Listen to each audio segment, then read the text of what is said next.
por recordar, más que resumir algunas de las cosas que se han dicho de una manera un tanto sistemática. Silvio comenzó hablando del derecho del acceso a la información pública, derechos humanos y democracia, la relación entre los tres elementos. Dijo: el derecho a la información no es un concepto unívoco, pero en todas sus formas y definiciones se relaciona de manera consustancial con la idea de una democracia no de mínimos, no de procedimientos, una democracia entendida en una forma más amplia. Ha citado para ello la obra de Robert Dahl y, sin mencionarlo, ha hablado de su idea de entendimiento ilustrado.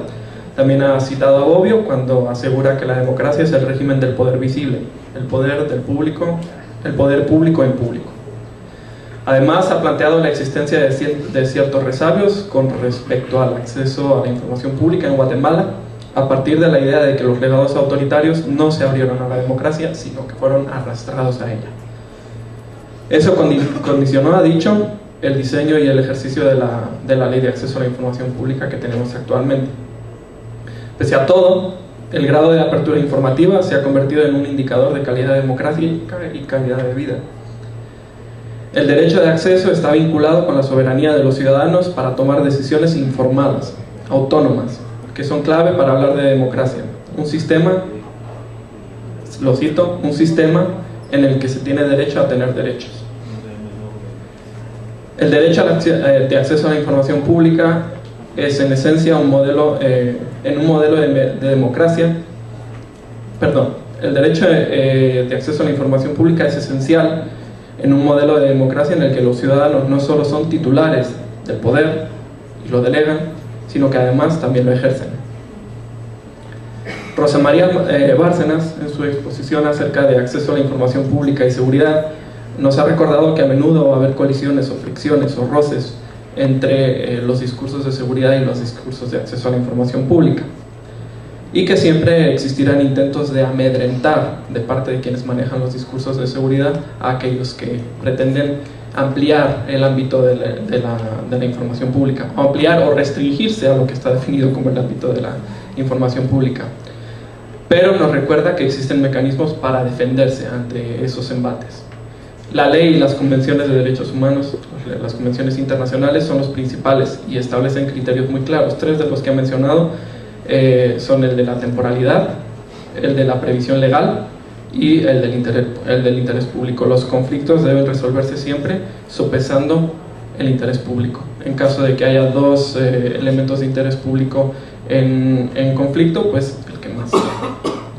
Ha mencionado tres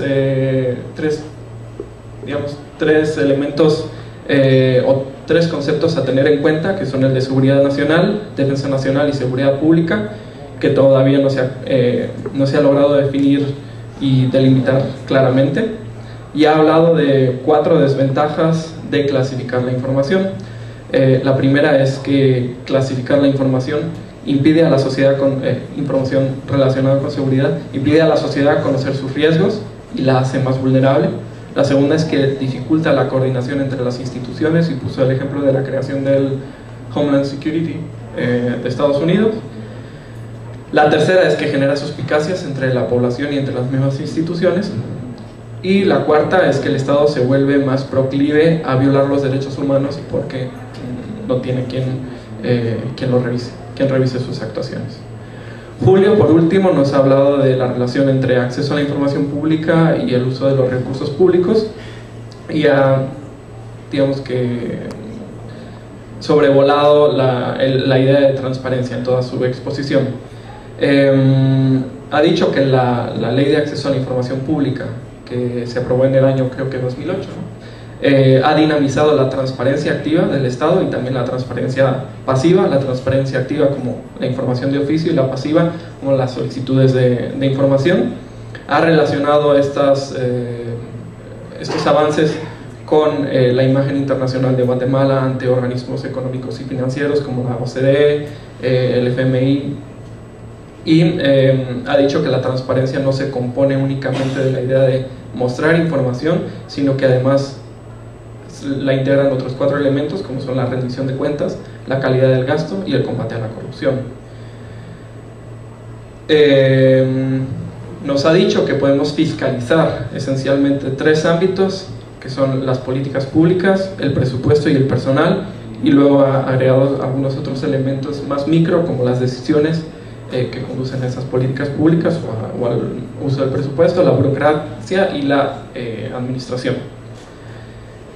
Eso en la parte teórica. Luego ha dicho que en la práctica existen factores que violentan o reducen la efectividad de esta ley y dificultan el acceso, y además que hay obstáculos y retrocesos. Ha presentado un panorama sobre cómo algunas instituciones están aplicando la ley y qué mecanismos están utilizando. Ha dicho que existe un problema técnico muy claro con respecto a cómo se está transmitiendo esa información, que es fundamentalmente que no es fácil de comprender para el ciudadano común, y uno de los objetivos de la transparencia es ponerle a disposición del ciudadano la comprensión fácil de cómo funciona la burocracia. Y por último, ha planteado 3 elementos clave para llevar más allá el tema de la transparencia. El primero es que los ciudadanos desconocen las virtudes de la ley de acceso a la información pública y del acceso a la información pública, y que hay que cambiar eso. El segundo es que las organizaciones sociales no han mostrado capacidad de crear coaliciones para promocionar este asunto. Y el cuarto es que tampoco hay actores sociales que hayan construido capacidades para fomentar